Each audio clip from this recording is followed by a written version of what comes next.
Hi everyone. The next topic we are going to see is the ballistic transport. And after this ballistic transport, once we know what is meant by ballistic transport, we are ready to learn the quantum conductance and quantum resistance. So that's a derivation part we are going to see. But before that, we have to know what is meant by ballistic transport. The definition of ballistic transport is that this kind of transport will happen in a nanomaterial which is so thin, like quantum wire or quantum well, quantum dot, as we saw as in the previous video while explaining the single electron transistor. That kind of dimension, if a material will have, this ballistic transport will happen. So what is meant by ballistic transport?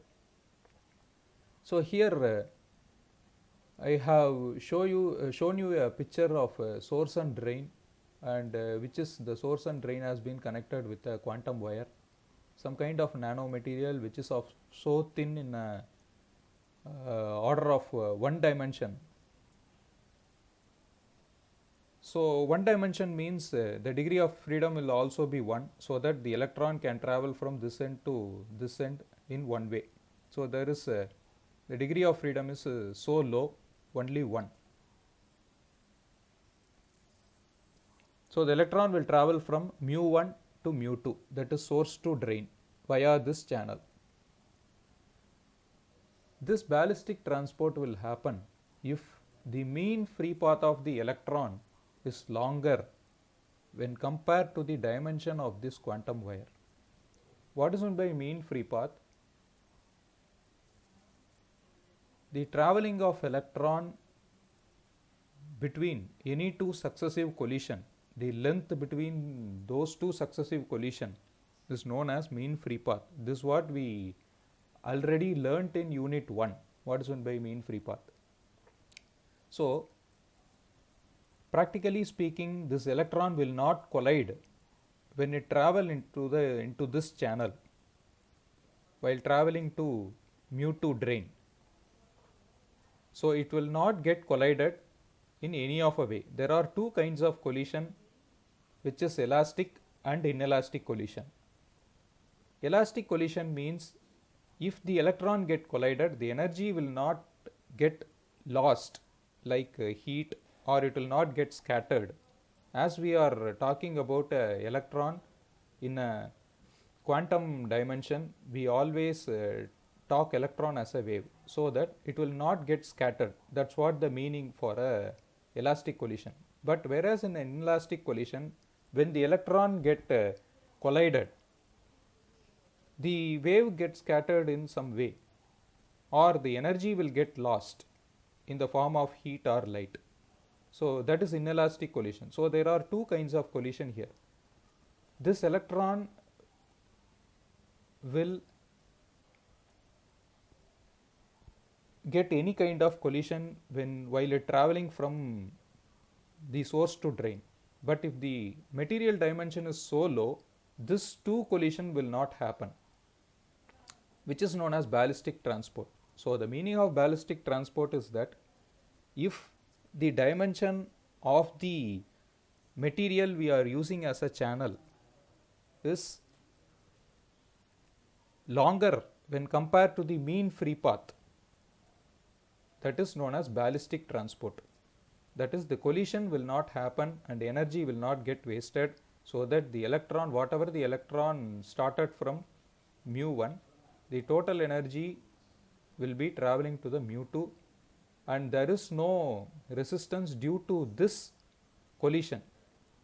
But there will be a increase in resistance due to the dimension reduction.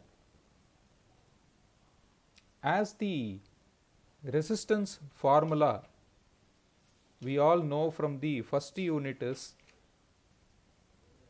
R is equal to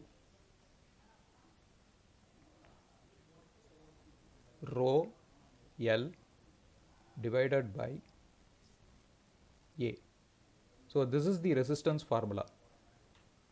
What it is saying is that if the area of cross section decreases then the resistance will increase.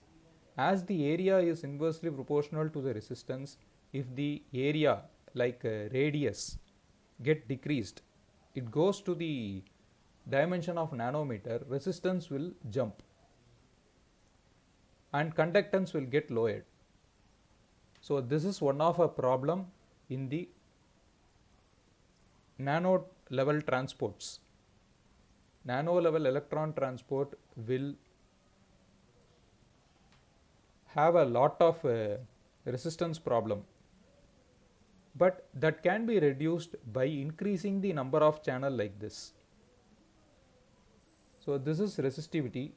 1 by conductivity is known as resistivity. This is the length of the channel we are using, and this is the area of cross section of the channel. So if it is low, then resistance will be high. If the area of cross section is high, then resistance will be low. For the case of copper, the resistance for copper, if the area of cross section is say 10 millimeter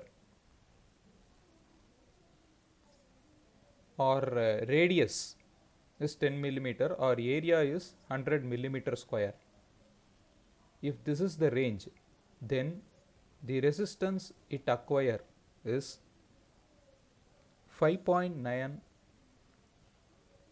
into 10 power minus 5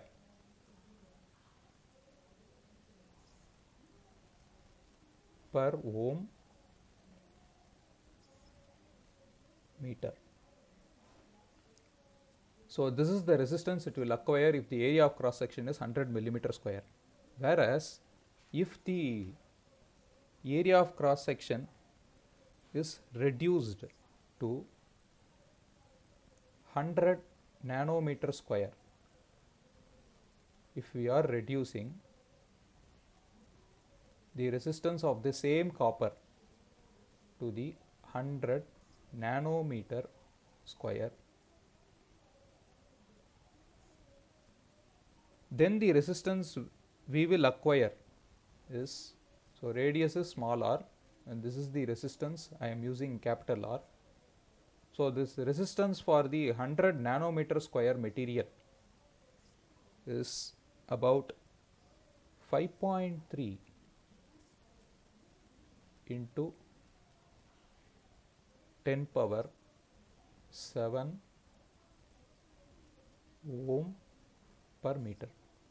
So if you compare this value and this value, copper when having 100 millimeter square will having low resistance, whereas the same copper will be reduced when it is reduced to 100 nanometer square, its resistance got increases due to this, as it is inversely proportional. But the resistance due to the collision will get reduced while we reduce the dimension. Whereas by speaking with this formula, the resistance got increases and this resistance can be reduced by using number of channels. I hope you understand this topic. So the next topic we are going to see is quantum conductance and quantum resistance, and this is the basic for that quantum conductance and resistance derivation. Thank you.